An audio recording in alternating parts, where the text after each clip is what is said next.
So what we're going to have a look at now is, what about when we're not constraining our ball to roll down a channel in one direction?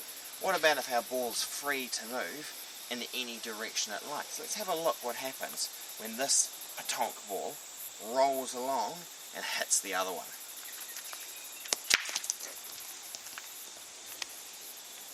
I might try that again.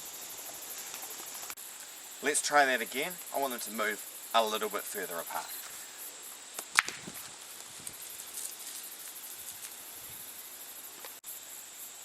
Did you see how the momentum was conserved then in 2 dimensions? Did you see how the initial momentum was all in that direction, but then after the collision the 2 balls moved apart? So we've got conservation of momentum in this direction and in this direction.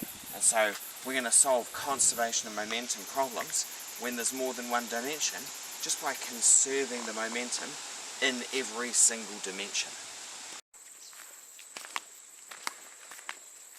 Now let's have a think about those petanque balls then, how we can solve that problem. Conservation of momentum.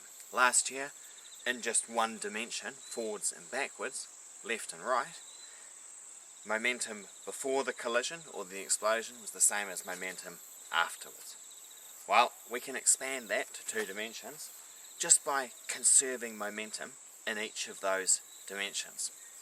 Momentum in each dimension is conserved in collisions and explosions so long as no external force acts.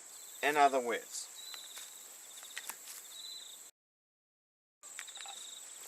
the initial momentum in the x dimension before the collision is equal to the final momentum in the x dimension after the collision, and same for the y. The initial y momentum before the collision is equal to the final y momentum after the collision. Now this sort of problem you can also solve by using that velocity of the centre of mass staying constant in explosions and collisions, but we're going to have a look at doing it this way.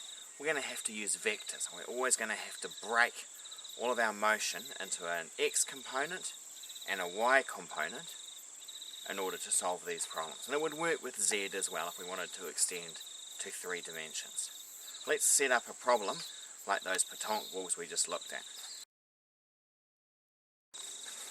So the problem might look something like this. You've got your first petanque ball coming in, 0.6 kilograms, doing 5 meters per second. It's only got a component of motion in the x dimension, so all of our momentum is in the x dimension. Smacks into another one, mass of 0.5 kilograms, not moving.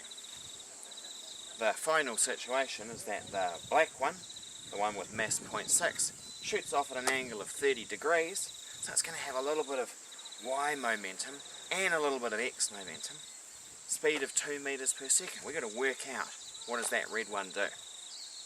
I want you to start off now, pause the video, and start off by working out how much is the x momentum and the y momentum before the collision. Pause the video, do that now. Hopefully you found that nice and easy.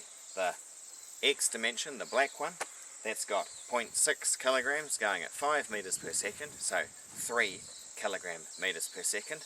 The red one's not moving, so it doesn't contribute anything to that momentum in the x dimension.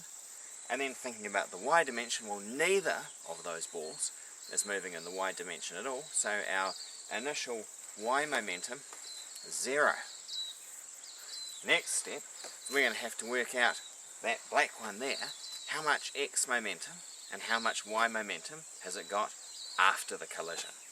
Pause the video and work out how much x momentum and how much y momentum has it got after the collision. Do that now.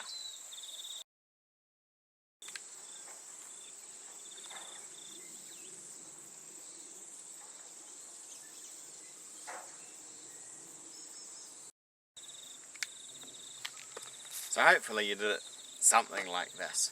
There's several different ways of getting to the same answer, but maybe you calculated the total momentum first, P equals mv, we know the mass is 0.6, the speed is 2, so 1.2 kilogram meters per second. Then we're going to pop that into a triangle and resolve it to find the x component and the y component of that momentum.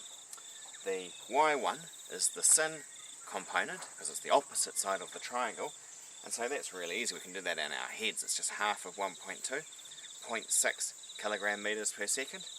And then the x component, well, you're going to have to probably do that on a calculator. 1.2 cos 30 should get 1.04 kilogram meters per second. Now what we've got to do is conserve momentum to work out how much that red ball is carrying in each dimension, and then combine those two different vectors to find out what its total momentum is, and finally find out how fast it's going. So I want you to do those things. I want you to conservation of momentum to find the x and y components of the red one. Then I want you to combine those to find the size and direction of its total momentum, and finally convert that momentum into speed. Let's try and do it. You pause the video though and do it yourself.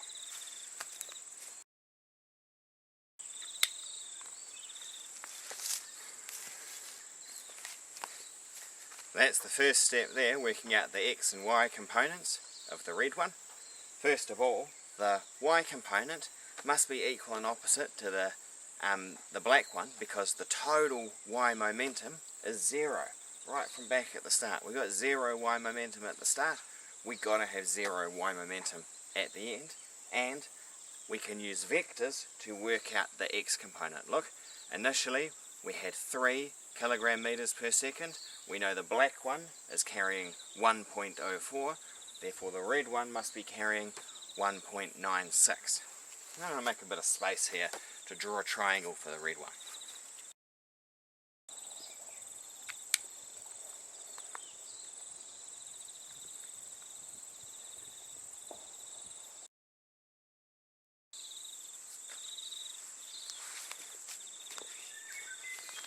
Okay, and this is what the last part of our calculation might look like.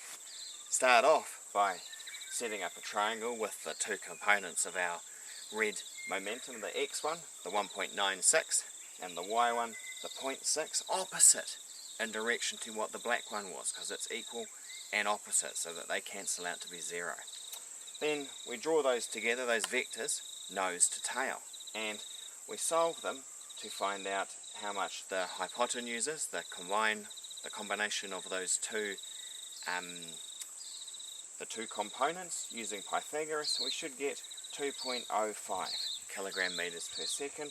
Working out the speed, 2.05 over 0.5, 4.1 meters per second. And what's that angle? Because it's a vector, we've got to have a size and a direction. We use tan to find the angle, or another trig function if you wanted to. Should have got around about 17 degrees.